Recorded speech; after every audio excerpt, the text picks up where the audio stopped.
having said that, let's move into the sermon today. మరి ఈ మాటలు చెప్పుకున్న తర్వాత వాక్యాన్ని మనం విందాం.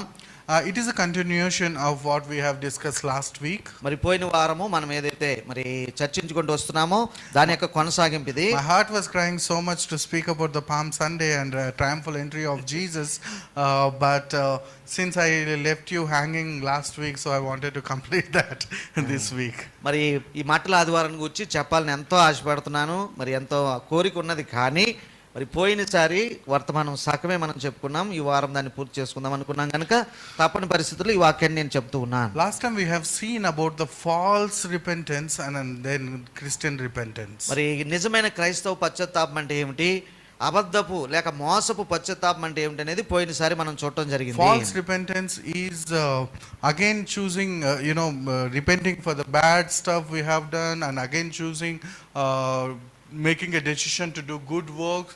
That is false repentance. మరి నిజము కాని పశ్చాత్తాపము, మోసకరమైన పశ్చాత్తాపము, ఒకసారి మారుమనసు పొందడం మరలా తప్పిపోవడం అన్నట్టుగా, మరి సరిగా ఒప్పుకోకపోవడం అన్నట్టుగా అది మనం చూసాం. In other words, leaving the fleshly bad works and changing to fleshly good works. మరి శారీరక పరిధిలోనే చెడు పనులను విడిచి మరలా శరీర సంబంధమైన మంచి పనులను చేయడం అది నిజం కాదు, సరైన పశ్చాత్తాపం కాదు అనుకున్నాం. That is false repentance. That's not the repentance Christianity is talking about. క్రైస్తత్వంలో ఉన్న అసలు సిసలు మారు మనసు శరీర సంబంధ క్రియలను అది మంచివా చెడ్డవా దానిని బట్టి ఆధారపడి లేదు. But Christian repentance, true repentance, it is about worshipping God in truth.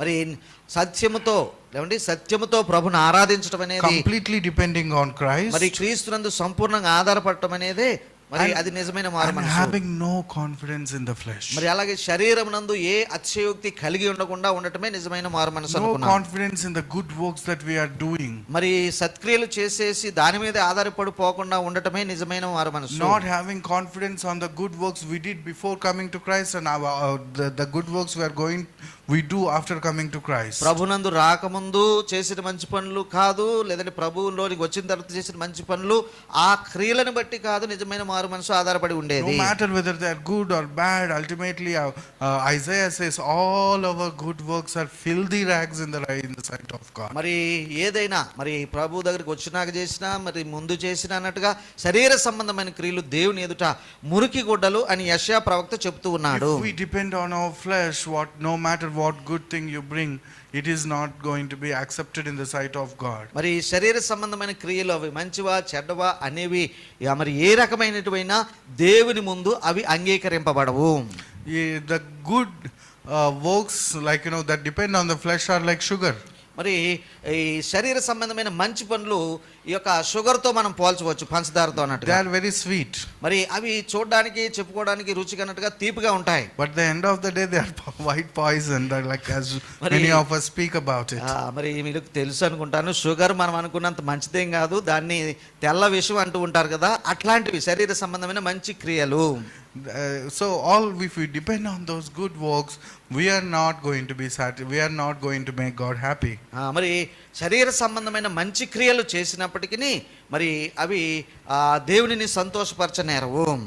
And just as the song says, nothing in my hand I bring, simply to the cross I cling. There is nothing that I can do, Lord, but I just simply rely on your cross.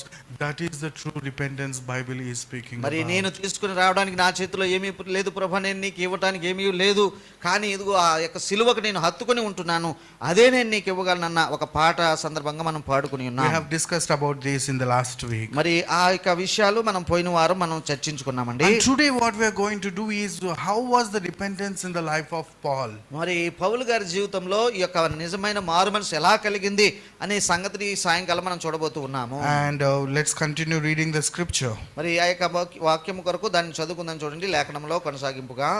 And that is in Philippians chapter 3. మరి 3వ అధ్యాయము ఫిలిప్పీలకు రాసిన పత్రికలో verse 5 onwards, I guess. మరి 8 నుండి 3వ అధ్యాయము 5వ వచనం నుండి. Here it says, if anyone else think he may have confidence in the flesh, I more so. మరి 4వ వచనంలో మనకు చూడండి, ఎవడైనను శరీరాన్ని ఆశ్రయంగా లేక ఆస్పదంగా చేసుకుంటే నేను మరి ఎక్కువగా చేసుకోవడానికి నాకు అవకాశం ఉంది. Circumcised the 8th day మరి 8వ రోజున నేను సున్నతి పొందాను. of the stock of Israel, ఇశ్రాయేలు వంశపు వాడను, of the tribe of Benjamin, బెన్యామీను గోత్రంలో పుట్టినాను, a Hebrew of Hebrews, మరి హెబ్రీలకు హెబ్రీయుడుగా ఉంటిని, concerning the law a Pharisee, మరి ధర్మశాస్త్రం ప్రకారం చూస్తే పరిసయ్యుడుగా ఉన్నాను, concerning the zeal persecuting the church, మరి ఆసక్తి విషయంలో చూస్తే సంఘాన్ని హింస పెట్టేవాడిగా ఉన్నాను, and concerning the righteousness మరి నీతి విషయంలో చూసుకుంటే which is in the law, మరి ధర్మశాస్త్ర విషయమైన నీతి విషయంలో blameless. మరి నిందారహితుడిగా ఉన్నాను. Such a perfect religious resume it is. చూడండి పౌలు గారి యొక్క ఆ యొక్క రెజ్యూమే చూడండి ఎంత మరి పరిపూర్ణంగా లేదంటే ఎంత చూడముచ్చటగా ఉన్నదో. And no one else in this world can have such a great resume. మరి ఈ లోకంలో మరి పిల్లరా మనం చూడగలిగితే ఇటువంటి రెజ్యూమే మరొక భక్తుడికి ఉన్నదని నేను అనుకోవడం లేదు. If anyone can call somebody as saints, this kind of person we call as saints. మరి పరిశుద్ధుడు అని ఎవరైనా పిలవబడాలంటే ఇదిగో ఇట్లాంటి పౌలు లాంటి శారీరక సాక్ష్యం ఉన్న వారిని వారు పిలవవచ్చును. And he has the greatness because he was from the chosen family of Israel. ఇశ్రాయేలులో ఎన్నుకోబడిన కుటుంబం నుంచి వచ్చినవాడు కాబట్టి ఇతనికి అన్ని ఆధిక్యతలు చెప్పబడుతూ ఉన్నవి. Perfectly from his birth onwards everything was done perfectly according to the law of Moses or according to the Old Testament law. మరి పాత నిబంధన వాక్యము లేదంటే మోషే ధర్మశాస్త్రం అనండి ప్రతి దాని విషయంలో పుట్టిన దగ్గర నుండి అన్నట్టుగా తన జీవితకాలం అంతా కూడా ప్రతి దానిలోనూ శ్రేష్టమైన రీతిలోనే ఇతడు ఉన్నాడు. Sharply on the 8th day he was circumcised. మరి పుట్టిన వెంటనే 8వ రోజు వచ్చిందో లేదో అతడు సున్నతిని పొందుకున్నాడు. And he is from Israel and he is from the stock of Benjamin. మరి ఇశ్రాయేలు వంశపు వాడు బెన్యామీను గోత్రం వాడని చెప్పుకుంటున్నాడు. What is to do with Benjamin? మరి బెన్యామీను గోత్రికుడైతే మనకేంటండి? Benjamin is a tribe that is with Judah from the beginning, very strongly connected to them, and this is another tribe that kept their identity pure throughout the centuries. మరి ఆ యొక్క చిరకాలంలో అన్నట్టుగా ఏమంటే యోధా వారితో హత్తుకొనిన ఒక వంశము లేదంటే గోత్రం ఏదైనా ఉందంటే అది బెన్యామీను గోత్రమే. బెన్యామీను పిల్లరా ఇతర అన్యులతో కలిసిపోకుండా తమను తాము కాపాడుకొనగలిగారు. We all know the nation of Israel had 12 tribes and they are divided into 2 and the 2 and 10 is called north. All the 10 tribes they have intermingled with others and lost the purity of their tribe. మరి చూసినట్లయితే ఇశ్రాయేలులో 12 గోత్రాలు ఉన్నాయన్న సంగతి మనకు తెలుసు.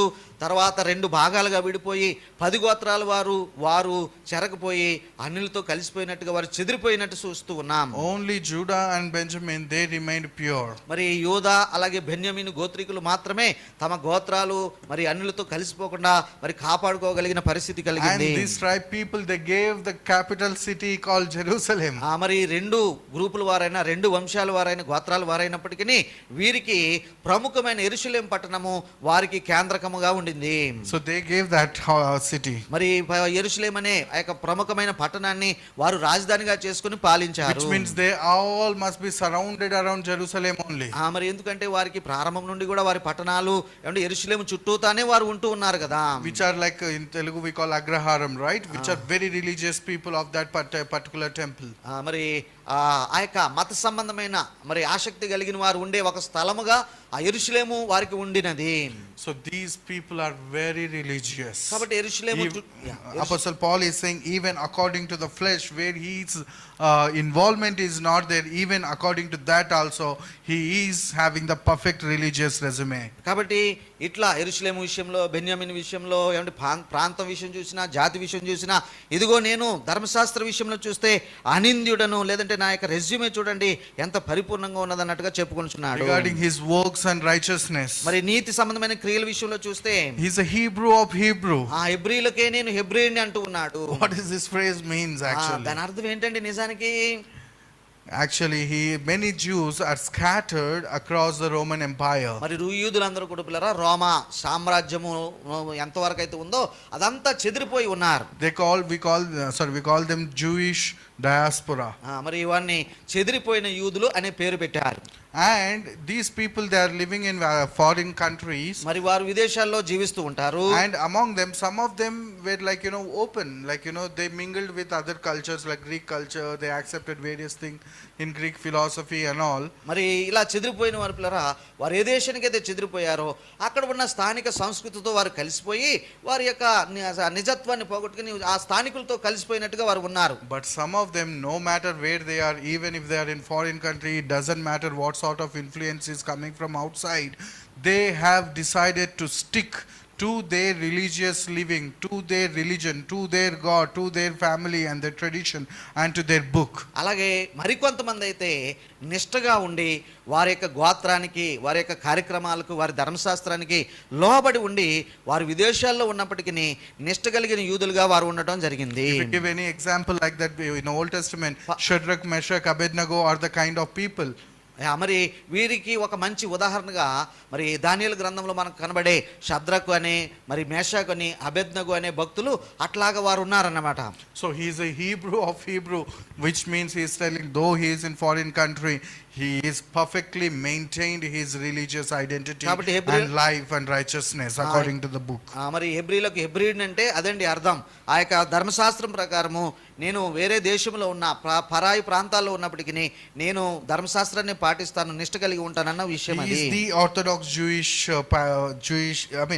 Orthodox Jewish, yeah. మరి అవన్నీ ఆ యూదుల సంబంధమైన ఏ అయితే ఆచారాలు ఉన్నాయో వాటిని తప్పనిసరిగా పాటించే వ్యక్తిని నేను అంటున్నాడు. And concerning the law, మరి అయితే ధర్మశాస్త్ర విషయం చూస్తే a Pharisee. మరి పరిసయ్యుడిగా ఉన్నాను. Many times in the Christian circles we speak about Pharisees a lot, hypocrites, these, that and all. We all have a bad opinion about them. In fact, in religious sense they are bad, but Pharisees are not like the rowdy kind of people. మరి పరిసయ్యులను గురించి నూతన నిబంధనలో మరి అక్కడ కొంచెం విమర్శనాత్మకంగా కనబడుతూ ఉంటుంది. కానీ అంటే అయితే మత సంబంధమైన అభ్యాసాల విషయంలో వారు మరి విమర్శించబడ్డారు, దూషించబడ్డారు. కానీ ఈ పరిసయ్యుల్లో ఉన్న భక్తిని మనం చూసినట్లయితే but they are very good people. మరి వారు భక్తి విషయంలో చూస్తేనండి వారిని మించిన వారు లేరంటే నమ్మాలి. These people are very much committed to the law. They don't want to miss even a single dot in the law. Everything written in the law, point to the point, they want to obey it and they try their best to do that. మరి పరిసయ్యుల సంగతి మనం గమనిస్తే ధర్మశాస్త్ర విషయంలో తూచా తప్పకుండా మరి పొల్లు పోకుండా అన్నిటినీ ఖచ్చితంగా పాటించే ఒక మరి తెగగా వారు ఉంటూ ఉన్నారు. These are not the roadside drunkards. మరి ఇక్కడ ఏదో రోడ్డు పక్కన మరి అలాయిగా జులాయిగా తిరిగే వ్యక్తులుగా వీరు లేరు. But these are the most religious, most righteous, very good people. మరి ధర్మశాస్త్రం విషయం ప్రకారము అనిందులుగా ఉన్నారు. మా మాటకు వస్తే నీతిమంతులుగా బ్రతకడానికి చాలా వరకు ప్రయత్నం చేశారు. నిజానికి వారు మంచివారుగా ఉండిరి. And Apostle Paul is one like them. మరి అపోస్తలుడైన పౌలు కూడా నేను పరిసయ్యుడని చెప్పుకుంటున్నాడు. And then he says, concerning the zeal, I was persecuting the church. అయితే నాకు ఒక ఆసక్తి ఉండింది. ఆ ఆసక్తి ఏంటంటే నేను సంఘాన్ని హింసించేవాడుగా తయారయ్యాను. Apostle Paul is not only righteous religious Jew, but he is also an extremist kind of Jew. Like even if Jewish jihad is there, so he used to be there in that. మరి ఇతడు మత సంబంధమైన ఆసక్తి ఎంతవరకు అంటే తన మతానికి ఎవరైనా విరుద్ధంగా మాట్లాడుతుంటే వారిని కొట్టడానికి, తిట్టడానికి కూడా వెనుకాడని ఒక మరి మతాభిమాని అంటారు చూడండి, మత తీవ్రవాది అంటారు చూడండి, అట్లాంటి వ్యక్తిగా ఈయన ఉన్నాడు. He did not keep his religion to himself and his family only, but even he has taken his religion and righteous life into his physical life and into his political life as well. మరి అలాగే అతడు తన భక్తిని తన ఇంటి వరకు, తన కుటుంబం వరకు పరిమితం చేసుకోకుండా మరి వీధిలోని కన్నట్టుగా, సమాజంలోని కన్నట్టుగా అతడు తన భక్తిని తీసుకుని వెళ్ళాడు. And at last, this is something mind blowing. He says, concerning the righteousness which is in the law, blameless. చూడండి, ఇవన్నీ ఒకటైతే పిల్లరా ఆ చివరి మాట ఇంకా అద్భుతంగా ఉంటుందండి. మరి ధర్మశాస్త్రం విషయంలో చూస్తే నేను మరి అనింద్యుడను, ఎవరు కూడా వేలెత్తి చూపడానికి వీల్లేదు. Can any one of us tell that I am blameless? మరి మనలో ఎవరైనా నాలో ఏ పాపం లేదు అని మనం చెప్పగలమండి? We may tell for ourselves, saying like I'm innocent. మరి నేను నాకేం తెలీదు, నేను అమాయకుడిని అని చెప్తామేమో. We may say we are righteous people, good people. మన మట్టుకు మనము నేను మంచోడిని, నేను నీతిమంతుడిని అనుకుంటామేమో. But none of us can say that we are blameless. అయితే మేము అనింద్యులము, ఏ నిందా చేయని వారమని మాత్రం మనం చెప్పుకోలేము. And no matter how good you are living, people from outside they will blame. మరి ఒకవేళ నీవు ఎంత నీతిమంతుడుగాను ఏమంటే ఖచ్చితంగాను బతుకుతున్నప్పటికీ చుట్టూ ఉన్న ప్రజలైనా నీ మీద నిందలు వేసి నిన్ను మరి అపరాధిగా చేసే ప్రయత్నం చేస్తూ ఉంటారు. Look, even Paul's enemies could not blame him, such a life he lived. చూడండి, పౌలు గారికి శత్రువులు ఉన్నారు ఆ రోజుల్లో, వారు కూడా ఇతన్ని వేలెట్టి చూపించలేకపోయారు భక్తి విషయంలో. Such a person he is. మరి అంతటి శారీరక ఆధిక్యతలను ఈ పౌలు గారు కలిగి ఉన్నారు. And what happened? సరే, మంచిదే, ఇంత బాగానే ఉంది. అయితే ఏమిటి ఇప్పుడు? As he was traveling to Damascus, మరి దమస్కు పట్టణానికి అతడు ప్రయాణమై వెళ్ళిపోతూ he ఉన్నాడు. had an encounter with Jesus. యేసు ప్రభు యొక్క ఒక ముఖ దర్శనం ఆయనకి కలిగింది. And everything changed and turned to 180 degrees. మరి సంపూర్ణ మార్పు అండి. ఒక దిక్కుకు పోయేవాడు ఇంకొక దిక్కు అన్నట్టుగా 180 డిగ్రీలు తిరిగినట్టుగా అతడు తిరిగిపోయింది అతని జీవితము. Can any person of this resume can repent? ఇట్లాంటి చూడండి, ఆయన శారీరక యోగ్యతలు ఎట్లా ఉన్నాయో ఆయన రెజ్యూమే చూసాం కదా. అట్లాంటి వ్యక్తి నిజమైన పశ్చాత్తాపం వైపు మరలగలడా? If it is according to the repentance standards that we are talking, the definition of repentance we are talking, he cannot repent because he is blameless.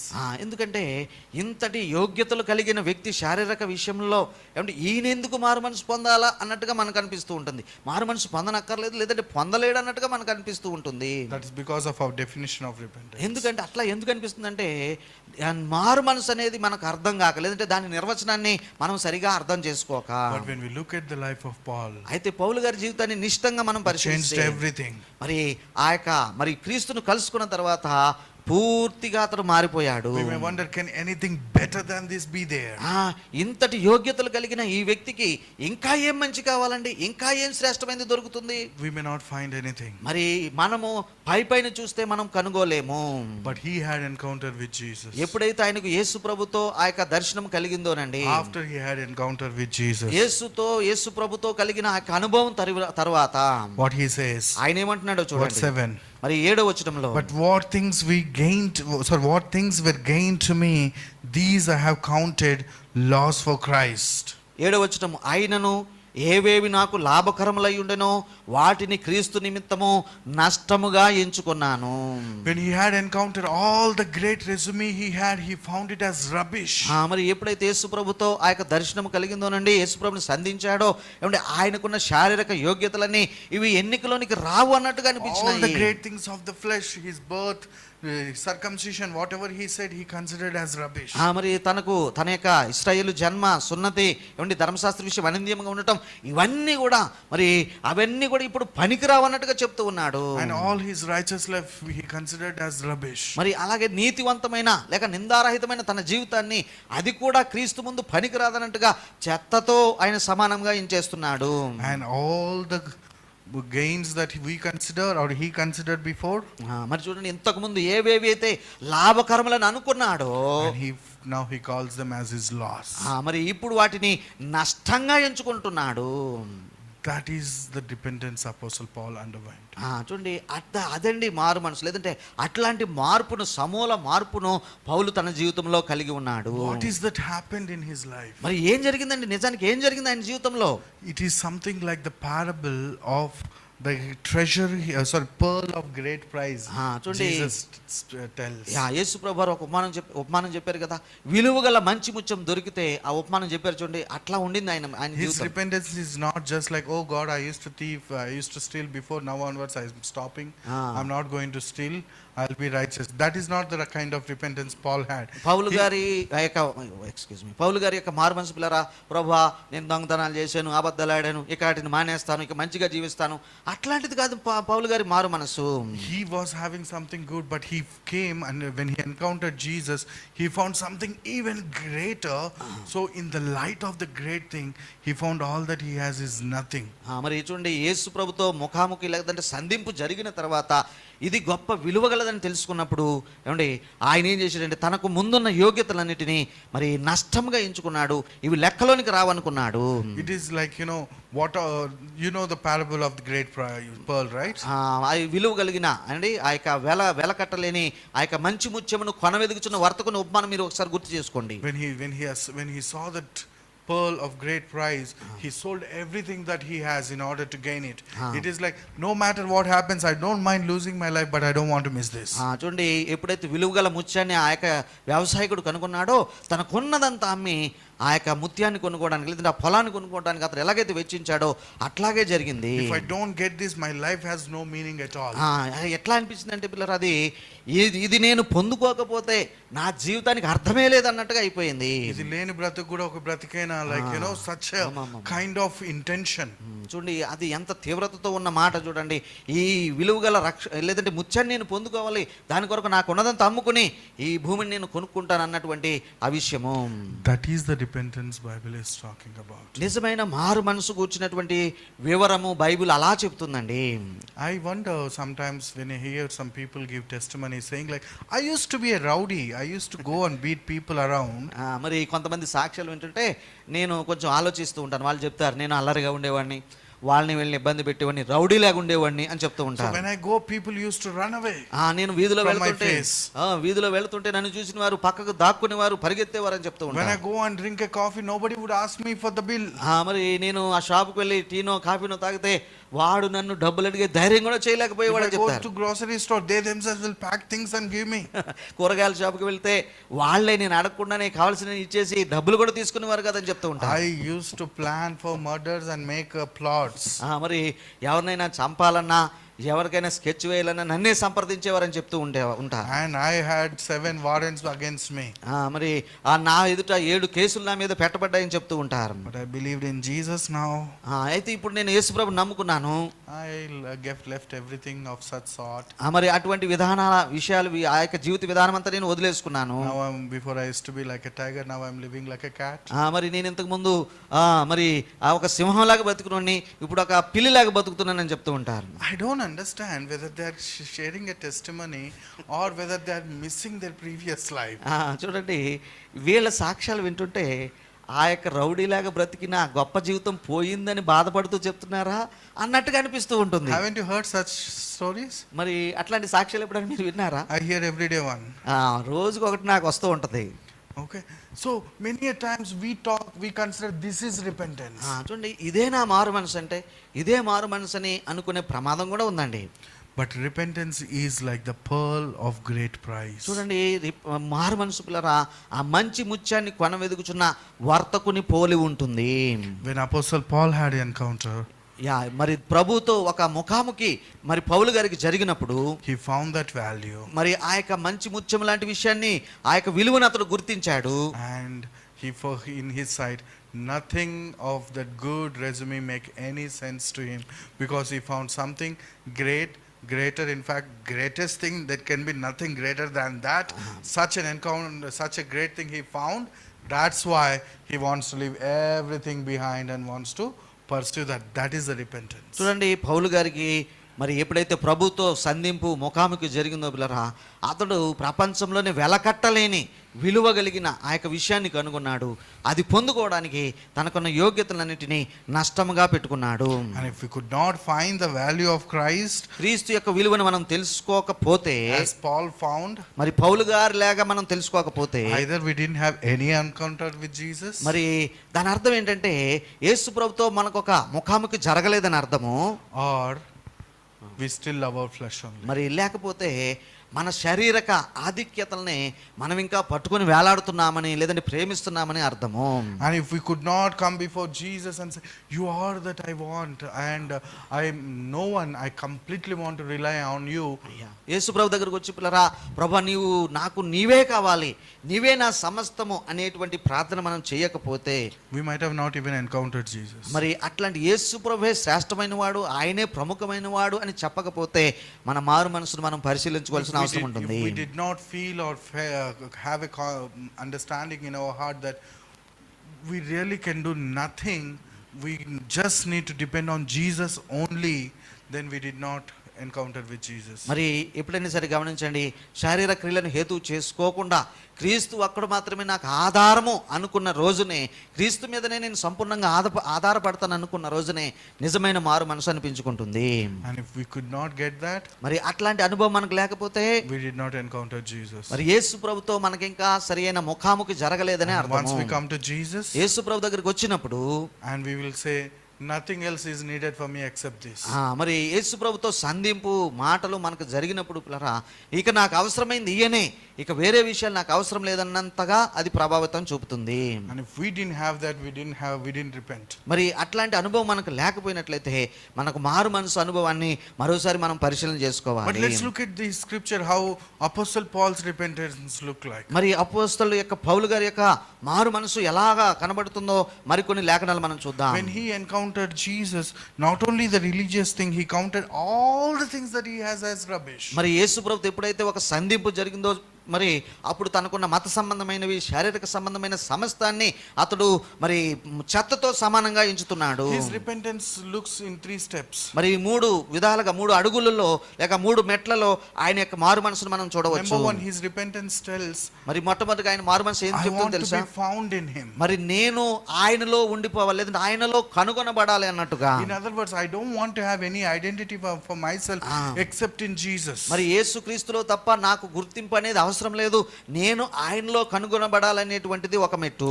I don't want to tell anyone I am my brother-in-law is, or my father-in-law is the Prime Minister of India, but I want to identify myself as I am a child of God, a child of Christ. దేవుని బిడ్డను, దేవుని కుమారుడును లేక కుమార్తెను అని చెప్పుకోవడానికి ఇష్టపడాలి అని అనేటువంటి ఉద్దేశం తప్ప లోక సంబంధమైన యోగ్యతలు నా బంధువు అది, నా బంధువు ఇది అని చెప్పుకోవడానికి కాదు అనేటువంటిది. So number 1, being found in him, otherwise identifying ourselves completely in him, nothing of ourselves. మరి మన మట్టుకు ఏ యోగ్యత కాదు కానీ మన యొక్క గుర్తింపు అంతా కూడా ఆయనలోనే సంపూర్ణంగా కనుగొనబడటం. Number 2, not having my own righteousness which is from the law. మరి ధర్మశాస్త్రమును బట్టి కలిగిన నా స్వనీతి నాకు అక్కర్లేదు అంటున్నాడు.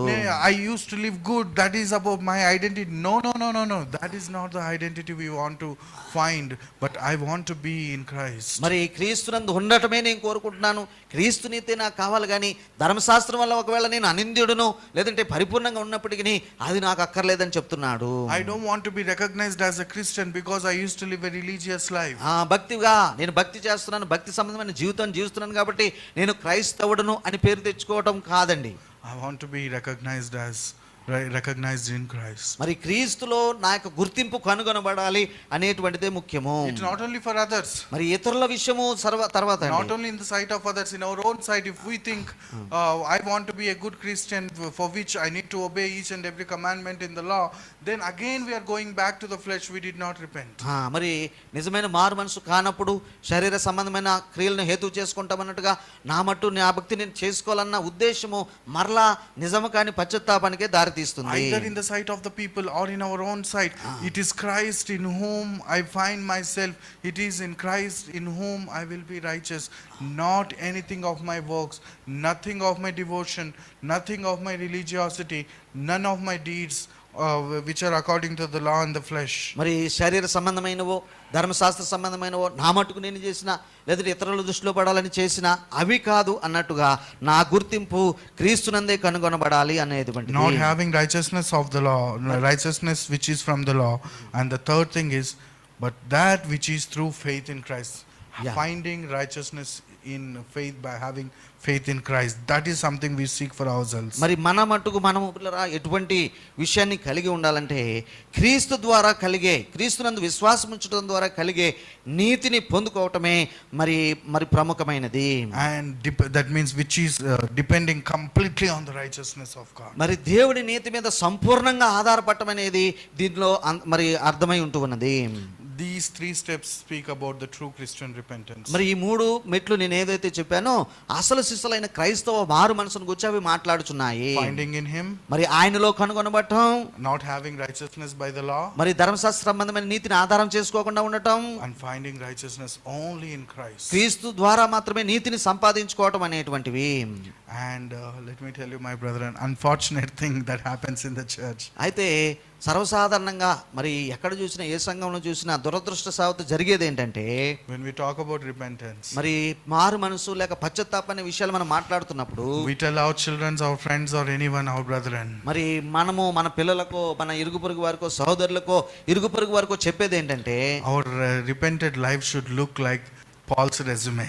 మరి మారు మనసు పొందిన తర్వాత పౌలు గారి మొదటి రెజ్యూమే చూసాను చూడండి, అట్లా ఉంటే సరిపోతుంది అన్నట్టుగా మనం చెప్తూ ఉంటాం. You should be keep obeying each and everything in the law, and you should be blameless, and you should be keeping all the things that are mentioned in the law. So whatever we say, the resume that Apostle Paul said about himself, we say that should be our lifestyle. మరి అపోస్తలుడు పౌలు గారి విషయంలో మరి ప్రభువుతో ముఖాముఖి జరగనప్పుడు అతడు కలిగి ఉన్న శారీరక ఆధిక్యతలు ఎంత గొప్పగా ఉన్నాయో అట్లాంటి వాటిని మరి కలిగి ఉండటమే మారు మనసు అనేటువంటి ఒక మరి అభిప్రాయాన్ని మనం కలిగి ఉంటూ ఉన్నాము. Paul considered that resume as rubbish, and we say that resume should be your resume if you are repented in Christ Jesus. మరి పౌలేమో వాటిని నష్టం అంటున్నాడు, చెత్త అంటున్నాడు. మనమేమో ఆ మారు మనసు పొంది ఆ ధర్మశాస్త్ర పనులే చేయాలి, దానిని బట్టి నీతిమంతులుగా తీర్చబడాలని మనము మన పిల్లలకు చెప్తూ ఉన్నాము. So that is something wrong. అది తప్పండి, అది అలాగూ చెప్పకూడదు, లేదంటే అది కాదు సరైనది. Find our righteousness only in Jesus. క్రీస్తునందు మాత్రమే మన నీతి కనుగొనబడాలి. And then what happened in life is his encounter with Jesus changed his goals also. మరి యేసు ప్రభుతో ఎప్పుడైతే సంధింపు జరిగిందోనండి, ఆయన జీవిత గురి మారిపోయింది, ఆ జీవిత మరి గమ్యమే మారిపోయింది. And he, in the following verses, he says that I may know him and the power of his resurrection and the fellowship of his sufferings, being conformed to his death. మరి చూడండి తర్వాత అంటున్నాడు, తర్వాత మాటలో క్రీస్తుని నేను సంపాదించుకోవాలి. ఏమండి, ఏ విధం చేత నేను మృతుల్లో నాకు పునరుత్థానం కలగాలి, ఆయన మరణ విషయంలో సమానానుభవం గలవాడనై ఉండాలి అని చెప్తూ ఉన్నాడు. I may know him.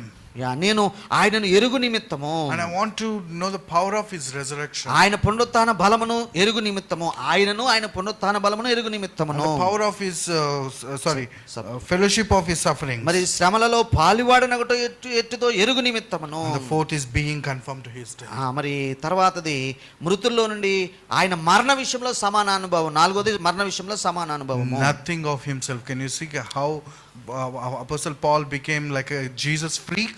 చూడండి, ఇతని కోరికలు చూడండి, 4 కోరికలు మనం చూసాం. వాటిని చూస్తే యేసు ప్రభు పట్ల ఎంత పిచ్చివాడిగా ప్రవర్తిస్తున్నాడో, లేదంటే యేసు ప్రభు పట్ల ఎంత పిచ్చి ప్రేమ ఆయనకున్నదో మనకి ఈ వచనాల్లో కనబడుతుంది. And he doesn't want to know anything about himself. మరి తన స్వనీతి సంబంధమైనవి కానీ సొంత విషయాలు కానీ, ఏమండి ఆ మాటకు వస్తే ధర్మశాస్త్ర విషయాలు కానీ వాటిని ఏమాత్రము లెక్క చేయడం లేదు. He said, I want to know the power of his resurrection. ఆయన పునరుత్థాన బలాన్ని నేను ఎరగాలి. How do you know the power of the Christ's resurrection? యేసుక్రీస్తు యొక్క పునరుత్థాన బలమును మనం ఎలాగో తెలుసుకుంటామండి? When you find yourself in the crucifixion of Jesus, then only we'll be able to experience the resurrection of Jesus and the power of resurrection of మరి Jesus. ఆ యొక్క యేసు ప్రభులాగా సిలువ వేయబడిన అనుభవాల గుండా మనం వెళ్ళినట్లయితే, ఆయన ఆ శ్రమ నొందిన విధానాల గుండా మనం వెళ్ళినట్లయితే, ఆ పునరుత్థాన అనుభవాల గుండా మనం వెళ్ళినట్లయితే వాటి బలం ఏమిటో మనకు తెలిసి వస్తుంది. As we live for Christ and suffer for Christ, క్రీస్తు కొరకు జీవించినప్పుడు, క్రీస్తు కొరకు శ్రమలను నిందలను అనుభవించినప్పుడు we will be able to experience the power of his resurrection. ఆయన యొక్క పునరుత్థాన బలాన్ని ఆ రీతిగా మనం ఎరగగలుగుతాము. And when we are conformed to his death, మరి అలాగే మరణంలో సమానానుభవం గలవాడనే ఉండాలంటున్నాడు. which means finding ourselves crucified with Jesus, మరి దాని అర్థము క్రీస్తుతో పాటు మనము కూడా సిలువ వేయబడిన అనుభవాలండి. then only will be able to experience the resurrection power of resurrection of Jesus. మరి అప్పుడు మాత్రమే ఆయన మరణ విషయంలో సమానానుభవం గలవాడమై ఉండగలము. So when we are crucified with Jesus, buried with Jesus, resurrection with rise again from Jesus, everything about ourselves is identified in Jesus. That is when we will be able to see the true Christian repentance. ఎప్పుడైతే మన జీవిత అనుభవాలలో శ్రమనుంది ఏమండి, మరి సిలువ వేయబడి సమాధి చేయబడి చనిపోయి సమాధి చేయబడి తిరిగి లేచిన అనుభవాలు సాదృశ్య రూపకంగా కలిగి ఉంటామో అప్పుడే ఆయనతో సమాన అనుభవం కలిగిన వారంగా మనం ఉంటాము. And the last point I would like to say and conclude, మరి if by any means ఏ విధము చేతనైనను I may attain resurrection from the A dead, విధము చేతనైనను మృతుల్లో నుండి నాకు పునరుత్థానము కలగాలని. man who lived such a righteous and best life, he is saying, by any means if I attain righteousness. Can you see the humility in those words? మరి ఆయన resume చూస్తే, ఆయన యోగ్యతలు చూస్తే, శారీరక యోగ్యతలు ఎంతో గొప్పగా ఉన్నవి. కానీ వాటన్నిటిని పక్కన పెట్టుకుని నాకు ఇంకో రీతిగా లేదా క్రీస్తుతో ఎలాగూ ఏ రీతిగానే నాకు క్రీస్తులో ఆ యొక్క పునరుత్థానము కలగాలని వాటి విషయమై ప్రయాసపడుతున్నాడు. And he says, he built so many churches, he suffered for Christ so much, and at the end even still he says, if by any means I attain resurrection. మరి క్రీస్తు కొరకు ఎంతో కష్టపడి పని చేశాడు, సంఘాలు కట్టాడు, సువార్త ప్రకటించాడు. ఆ వ్యక్తి కూడా ఏమంటున్నాడంటే, ఏ విధము చేతనైనను మృతుల్లో నుండి నాకు పునరుత్థానం కలగాలని నేను అనుభవాలు కోరుచున్నాను. Such a humility. ఎంత తగ్గింపో చూడండి, ఎంత పరిచర్య చేసినా తగ్గించుకుంటూ అంటున్నాడు. He is not saying I built 100 churches so I should have first recliner seat in the first row in heaven. మరి పరలోకంలో నా కొరకు ఒక మంచి సీటు ఉంచుతారు, ఎందుకంటే నేను ప్రభు కొరకు ఒక 10 లేక 100 సంఘాలు కట్టాను కదా అని అనుకోవడం లేదండి. I'm a bishop, how could you not have me on the stage? మరి నేను ఒక బిషప్, మరి అభిషిక్తుడిని, మరి మీరు నన్ను చివర్లు ఎందుకు కూర్చోబెడతారు, ముందుకు ఎందుకు పిలవలేదు అనేటువంటి మనం గొడవలు. I'm a pastor, why don't you give me opportunity to pray? మరి నేను పాస్టర్ గారిని, నన్ను అసలు మీరు గమనించలేదు, కనీసం ప్రార్థన ఒక పాట చెప్పడానికి కూడా అవకాశం లేదని అడుగుతూ ఉంటారు. Why can't we sit in a corner and pray? మరి ఒక మూలను కూర్చోబెట్టారు, ఇదేనా నా గౌరవం అంటూ ఉంటారు ఇక్కడ. Right? So we fight for that because we think we still count, we did that, I have this position, I built this many churches. Kind of language we are using. Paul, he doesn't say anything about that. In spite of doing all that, he says, by any means. చూడండి, ఏ విధము చేతనైనను మృతుల్లో నుండి నాకు పునరుత్థానం కలగాలన్న తగ్గింపుతో ఆయన మాట్లాడుతున్నాడు.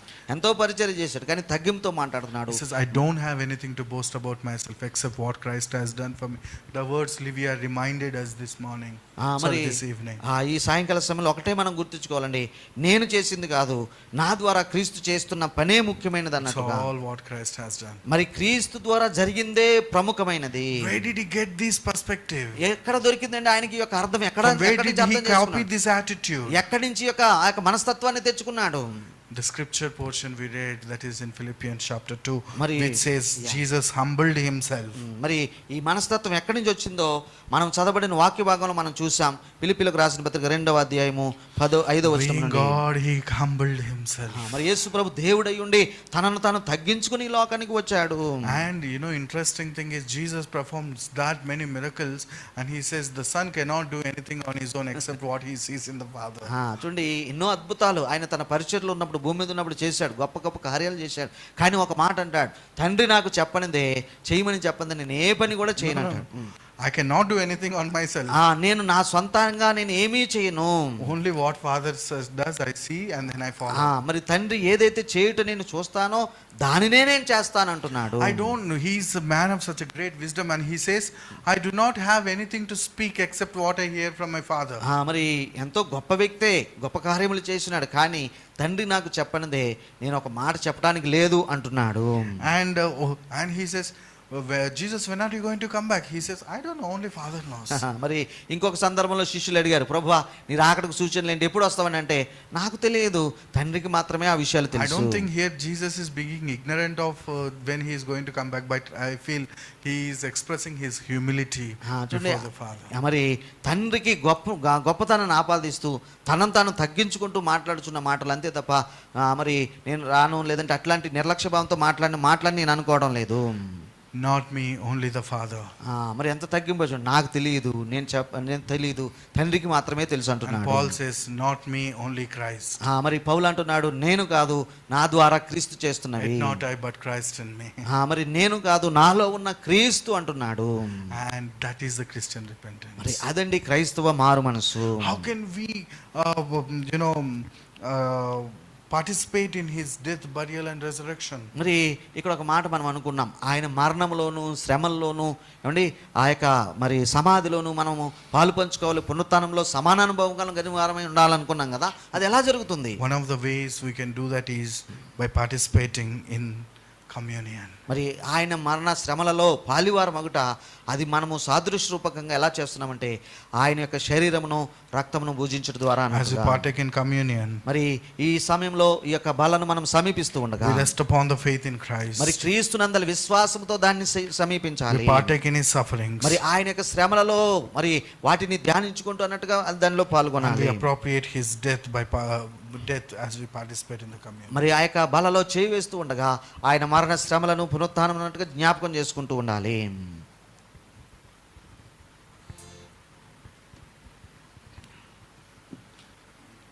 It's okay. Yeah.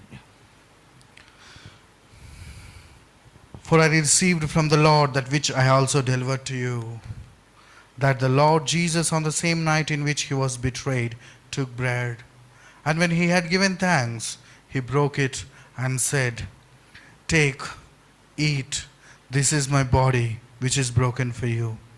Do this in remembrance of me." In the same manner, he took the cup after the supper, saying, "This cup is new covenant in my blood. This do as often as you drink it in remembrance of me. For as often as you eat this bread and drink this cup, you proclaim the Lord's coming till he his death till he comes." Let's look unto the Lord with repented hearts.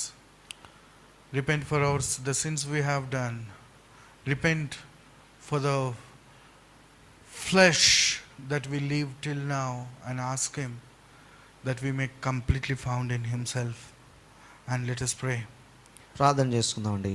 Almighty God and most merciful Father, we have disobeyed your holy laws. We made errors and wandered from the paths like the lost sheep, and followed our own desires and schemes far too often.